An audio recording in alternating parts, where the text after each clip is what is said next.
j'ai vécu une vie. Je peux mourir maintenant, il n'y a même pas de souci. Mais la vie en elle-même, c'est un combat. La vie est un combat. Mais un combat terrible qu'il faut mener de bout en bout. La vie, c'est comme deux boxeurs qui montent sur un ring pour se cogner. Toi, tu donnes des coups, mais tu en reçois. Jusqu'à ce qu'un seul, il y a un qui se sent ébranlé, qui prend un coup fatal et qui tombe. Mais c'est là, au moment où tu penses que tu as reçu un coup fatal et que tu t'apprêtes à tomber, c'est là qu'il faut prendre le taureau par les cornes. Parce que la vie commence là. Le combat commence là. Le gain de la vie commence là. Ton échec aussi, c'est là. Si tu as programmé dans la tête que tu vas échouer, tu tombes. Il n'y a rien à faire. Eh bien, moi, je suis Michel Gouou. Je suis né à Diateignois, un petit village situé à quelques encablures de la ville de Gagnois. C'est là que je suis né, de père et de mère, cultivateurs, mais pauvres. Pauvre, quand je dis pauvre, c'est pauvre. Le pauvre, c'est celui-là même qui n'arrive même pas à manger une seule fois dans la journée. Pour avoir à manger une banane même, c'est des difficultés. C'est là que je suis né. Alors, mais comme tous les enfants de mon âge, il faut que je parte à l'école. À 7 ans, je suis allé à l'école. À notre âge, à notre temps, il fallait avoir 7 ans, plus, mais peut-être même plus, avant de faire CP1. C'est aujourd'hui, on va à l'école à partir de 3 ans. Moi, j'ai eu mes 7 ans, mais j'ai vécu une enfance très difficile, assez remuée. Et à 7 ans, on m'a inscrit à l'école, comme tous les autres enfants, comme je le disais. J'ai commencé au CP1, CP2, CE1. Arrivé au CE2, j'ai senti en moi une chaleur pas possible dans mon corps. C'est comme si on avait allumé du feu, comme s'il y avait un foyer dans mon corps. Mes os, je sentais que mes os se tordaient. Et j'étais le seul à savoir cette atrocité que je vivais. Et cette maladie s'est emparée à moi et a commencé à me donner une autre forme que je ne voulais pas du tout. Mais je continuais quand même d'aller à l'école. C2, la maladie s'accentuait. Arrivé à un tel moment, je ne pouvais plus marcher. Je ne pouvais plus marcher. Je suis resté à la maison, aller maintenant vers les soins. Parce qu'il faut guérir. Si tu n'es pas en bonne santé, tu ne peux pas aller à l'école. Aller vers les médecins, les guérisseurs, mais rien. Mais j'ai tenu quand même à terminer l'année scolaire, C2. Pendant les vacances, j'ai continué à chercher la guérison. Après les vacances, il faut reprendre les cours. CM1. Je reprends. Mais cette fois-ci, la maladie est descendue jusque dans les pieds. Et je n'arrivais plus à me déplacer. J'avais comme pour démarche une canne, avec la deuxième canne, ma main droite.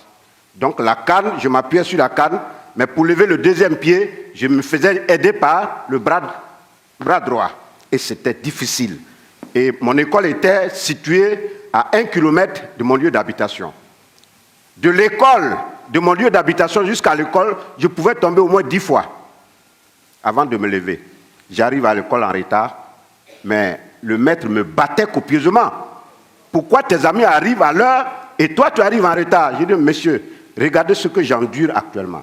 Il dit, non, si je te laisse, ça va donner l'occasion aux autres élèves d'arriver en retard. Je ne te laisserai pas. Il me bat, il me punit. Je ne rentre pas à la maison. Pendant que mes amis rentrent pour manger, moi je reste là. J'attends. Pire, quand je sors dans la cour de l'école, je suis la risée de tous les élèves. Tout le monde se moque de moi. Mais regardez ça là. Mais c'est un génie. Mais ça, c'est un sorcier. Mais celui-là, il a bouffé quelqu'un. Lui-là, c'est... Mais tous les mots à telle enseigne que moi, finalement, je me cachais. Pendant la récréation, je partais derrière la classe et je restais seul. Je restais seul. Quand je reviens, ils sont tous derrière moi. Regardez-le, il va tomber, il va tomber. Et effectivement, je tombe. Mais il y a quelqu'un qui disait, La force d'un homme, ce n'est pas de ne jamais tomber, mais c'est de se relever une fois qu'on tombe. Et je puisais cette force en moi. J'avais cette force de me relever et de continuer le combat. J'ai continué avec ce problème jusqu'en classe de CM2. Arrivé au CM2, c'était plus possible.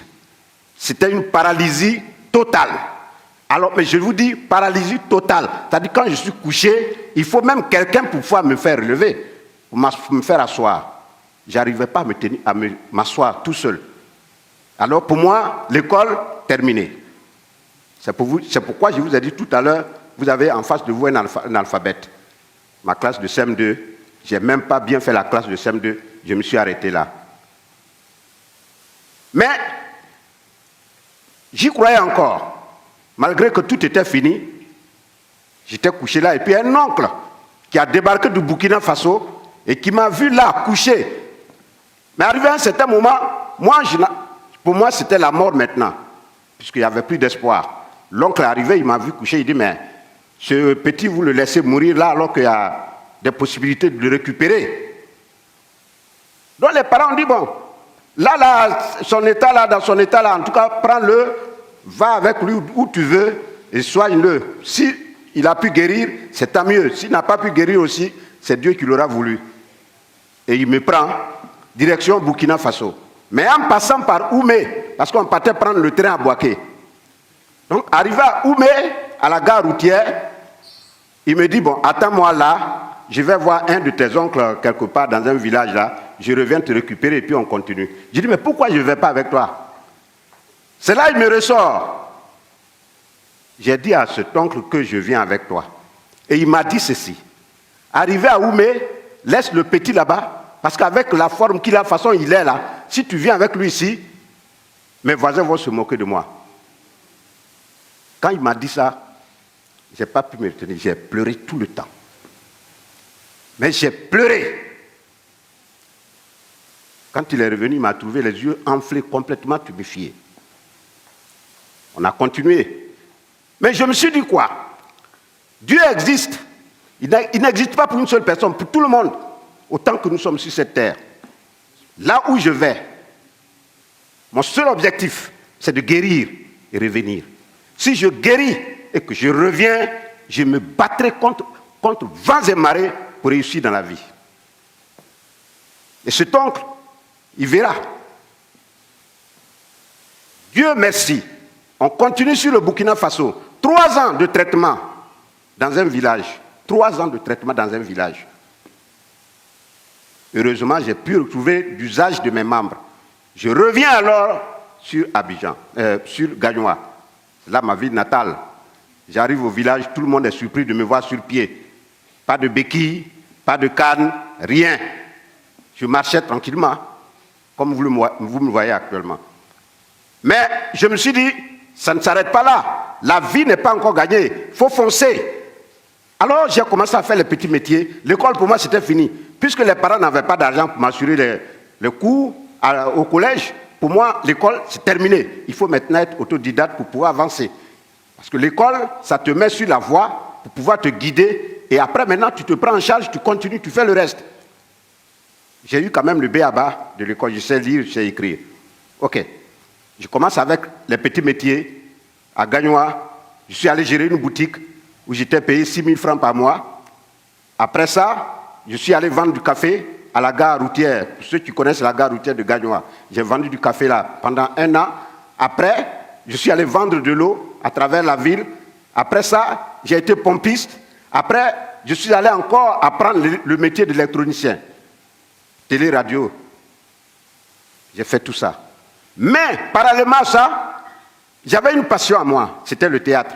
Donc, j'ai intégré la troupe théâtrale, le Fromager Théâtre de Gagnoa. À mes heures perdues, je faisais mes répétitions. Mais à un certain moment, je me suis dit, il faut aller plus loin. Donc, je suis allé dire à mon père au village, je vais à Abidjan. Il me dit, non, Abidjan, là-bas, il y a des gens qui sont bien bâtis, bien valides. Mais toi, regarde dans ta forme d'un handicapé. Tu peux faire quoi à Abidjan? Reste ici, on va se débrouiller. J'ai dit non. Abidjan est mieux. Abidjan est mieux. Alors, qu'est-ce que je fais? Je n'ai pas l'argent pour partir, pas le transport. Je commence à avoir les travaux champêtres. Je travaille dans les champs des gens. On me donnait 300 francs par jour. Tu commences à 8 heures, tu finis à 15 heures, on te donne 300 francs. J'ai pu rassembler 5 000 francs. Comptez vous-même. 300 francs, si tu as pu avoir 5 000, ça fait combien de jours de travail? Ah, c'est ça. Donc, je débarque en ville pour prendre le car. Donc, les gens chantent aujourd'hui, allons à Gagnoa, Gagnoa. Mais à l'époque, moi, j'avais déjà chanté, allons à Abidjan, Abidjan. Ah, c'est ça. Donc, je prends mon car, direction Abidjan, j'arrive, j'intègre le groupe, le fétiche burné d'Abouga. Quand je suis allé m'inscrire dans cette troupe de théâtre, j'ai trouvé Adrien Coutouan, que vous connaissez d'abord, déjà. Dao, ils étaient déjà dans cette troupe. Alors, j'ai demandé à m'inscrire. Ils m'ont regardé. Et puis, ils m'ont posé la question. Toi, tu veux faire théâtre? J'ai dit oui. Toi, comme ça, là, tu veux faire théâtre? J'ai dit oui. On dit, mais tu sais faire quoi? J'ai dit, j'ai déjà fait du théâtre, mais je vais essayer. On dit, montre-nous ce que tu sais faire. Je monte, je récite quelques tirades. On dit, mais c'est nul. Mais j'ai commencé à intégrer des troupes. Après le fétiche burnéen, la Toumbra Théâtre, le Zassa Théâtre, le Gasca, la Compagnie nationale de théâtre de Côte d'Ivoire, le fétiche... les Guignols d'Abidjan, le village Iki, avec le Warrior du King. J'ai fait tout ça. Et aujourd'hui, je suis le Gou que vous connaissez.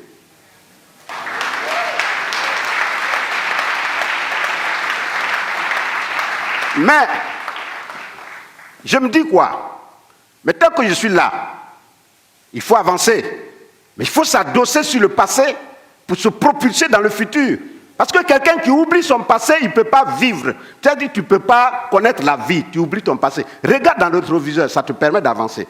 Moi, c'est ça qui fait ma force. Alors, je voulais m'adresser à la jeunesse. La jeunesse qui est aujourd'hui le fer de lance. La jeunesse qui est l'espoir de toute l'Afrique. La jeunesse qui est aujourd'hui cette base sur laquelle l'Afrique compte. Cette jeunesse qui rivalise avec les enfants blancs en Europe, aux États-Unis, un peu partout dans le monde. Cette jeunesse qui a l'outil Internet. Cette jeunesse ne doit pas s'asseoir pour attendre de l'aide. Parce que c'est vous qui êtes les dirigeants de demain. C'est sur vous l'Afrique de demain. C'est sur vous l'Afrique doit compter demain. C'est vous qui devez être les pneus et le moteur de l'Afrique de demain.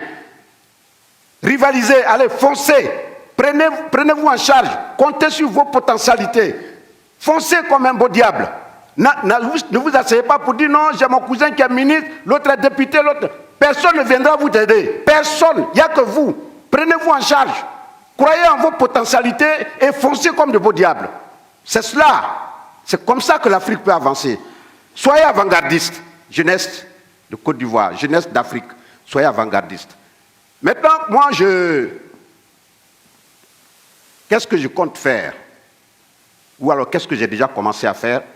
Je suis en train de construire une école où je peux apprendre ce que j'ai déjà appris à la jeunesse. Transmettre à la jeunesse mon petit savoir. Même si je suis autodidacte, j'ai un petit savoir aussi que je peux transmettre à cette jeunesse.